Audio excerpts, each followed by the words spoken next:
اعوذ باللہ من الشیطان الرجیم بسم اللہ الرحمن الرحیم class 3rd primary subject Urdu topic ہمسایہ سوالات اور جوابات پارٹ 1۔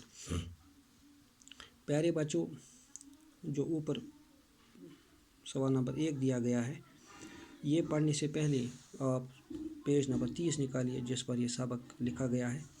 تو پہلا سوال ہے، آؤ معنی یاد کریں۔ چونکہ ہم نے ان الفاظوں کے معنی جو اس سائڈ دیے گئے ہیں وہ یاد کرنے ہیں۔ ہمسایہ، پہلا میں اونچی آواز میں پڑھوں گا، ہمسایہ۔ دوسرا ہے دم گھٹنا، کارنامہ، پڑوسی، عقل مند، چیک اپ، انکل۔ تو ہمسایہ جو ہوتا ہے وہ پڑوسی ہوتا ہے، تو یہاں پہ پڑوسی لکھا گیا ہے۔ دم گھٹنا، جی گھبرانا یا سانس روکنا، یعنی جب اسلم کی ماں کو سانس لینے میں تکلیف تھی تب لکھا گیا تھا دم گھٹنا۔ تو کارنامہ، قابل تعریف کام، نمایاں کام، جو کوئی الگ سا کام کرے جس کی لوگوں کی طرف سے تعریفیں ہوں، اس کو کہتے ہیں کارنامہ۔ پڑوسی، ادھر آیا پڑوسی، یعنی جو نزدیک میں ہمارے اگل بغل میں رہنے والے لوگ ہوتے ہیں جن کو ہم ہمسایہ کہتے ہیں، ہمسایہ چھِ ونان کٲشِر پٲٹھۍ، تو اس کو پڑوسی بھی کہتے ہیں۔ عقل مند، ہوشیار یا دانا۔ چیک اپ، معائنہ کرنا، جانچ کرنا۔ ڈاکٹر کے پاس جاتے ہیں تو معائنہ کرواتے ہیں، تو اس کو جانچ یا معائنہ یا چیک اپ کہتے ہیں۔ انکل، چچا۔ مختصر جواب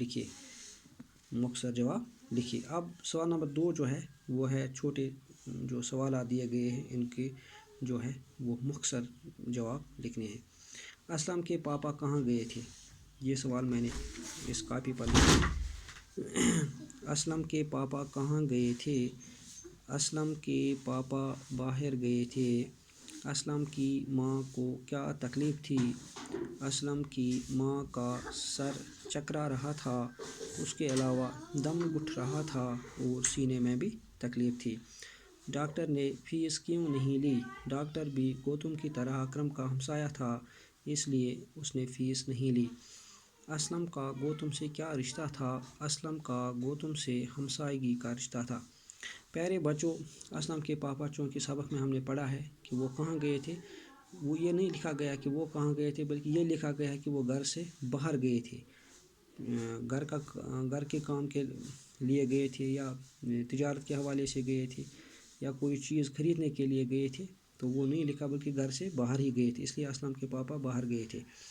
اسلم کی ماں کو کیا تکلیف؟ یہ بھی پڑھا ہم نے کہ اچانک جب اسلم کی ماں کی طبیعت بگڑ گئی تو اس نے کہا کہ جو سر تھا وہ چکرا رہا تھا، دم گھٹ رہا تھا، یعنی سانس لینے میں تکلیف ہو رہی تھی، اور سینے میں بھی اس کو بہت تکلیف تھی۔ یہ میں نے لکھا، اسلم کی ماں کا سر چکرا رہا تھا، اس کے علاوہ دم گھٹ رہا تھا اور سینے میں بھی تکلیف تھی۔ ڈاکٹر نے فیس کیوں نہیں لی؟ ڈاکٹر چونکہ جو بیمار ہوتا ہے ڈاکٹر کے پاس چیک اپ کے لیے جاتا ہے، دوائی کے لیے جاتا ہے، تو وہاں پہ فیس بھرنی پڑتی ہے۔ تو ڈاکٹر چونکہ اس نے فیس کیوں نہیں لی؟ اس نے اس لیے فیس نہیں دی کہ وہ اکرم کی طرح گوتم کا ہمسایہ تھا، یا وہ گوتم کی طرح جو تھا وہ ہمسایہ تھا اکرم کا، اس لیے اس نے فیس نہیں لی۔ تو اسلم کا گوتم سے کیا رشتہ تھا؟ اسلم کا گوتم سے ہمسایگی کا رشتہ تھا، یہ دونوں آپس میں ہمسایہ تھے، اکٹھا رہتے تھے۔ تو آج اجازت دیجیے، اللہ حافظ۔